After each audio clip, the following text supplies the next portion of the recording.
ഇവിടുന്ന് മുകളിലേക്ക് പോകാൻ ഒരു വഴിയുണ്ട്. അല്ല, ആ വരുന്നത് ആരാ? വാച്ച്മാൻ ആണോ? ഇയാൾ ഈ കോട്ടയ്ക്കകത്തെ ഗാർഡിയൻസിൽ ഒരാളാ. ഇവർ രണ്ടുപേരുണ്ടല്ലോ. ദാ നോക്ക്. മിസ് ഗ്രിഫിൻ നമ്മളോട് പറഞ്ഞത് ഇവർ നമ്മളെ സഹായിക്കുന്നല്ലേ? Fling shield, energy barrier. ഇവര് പറയുന്നത് നടക്കുന്നതെല്ലാം ഒരുപോലെ ഇരിക്കുന്നത് എന്താന്ന് എനിക്ക് മനസ്സിലാവാ. ഇതുവരെ മനസ്സിലായില്ലേ? ഇതാ അങ്ങോട്ട് നോക്ക്. ഇതൊക്കെ വോൾട്ടറിന്റെ പണിയാണ്. അവരുടെ നെറ്റിയിൽ ആ വോൾട്ടറിന്റെ ചിഹ്നമുണ്ട്. അല്ല, ഇവരുടെ നെറ്റിയിലുള്ള മാർക്ക് എടുത്ത് കളയാൻ നമ്മുടെ കയ്യിൽ വേറെ ഒരു വഴി ഉണ്ടാവില്ലേ? അങ്ങനെയൊന്നും പറയാൻ പറ്റില്ല. വഴിയൊക്കെ ഉണ്ട്. ഫെയറി ടെസ്റ്റ് ഉറപ്പായും വോൾട്ടറിന്റെ ശക്തി ഇല്ലാതാക്കും.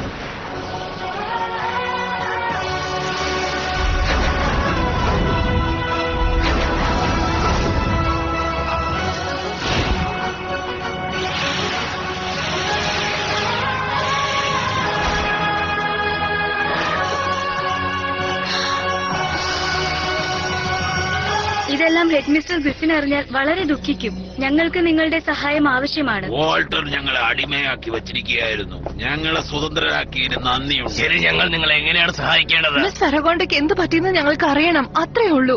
അതിന് ഞങ്ങളെ സഹായിക്കാൻ പറ്റുമോ? വാൾട്ടറിന്റെ മന്ത്രശക്തി ആ ഫർഗോണ്ടയെ ഒരു കാട്ടിലുള്ള മരത്തിൽ അടച്ചു വെച്ചിരിക്കുകയാണ്.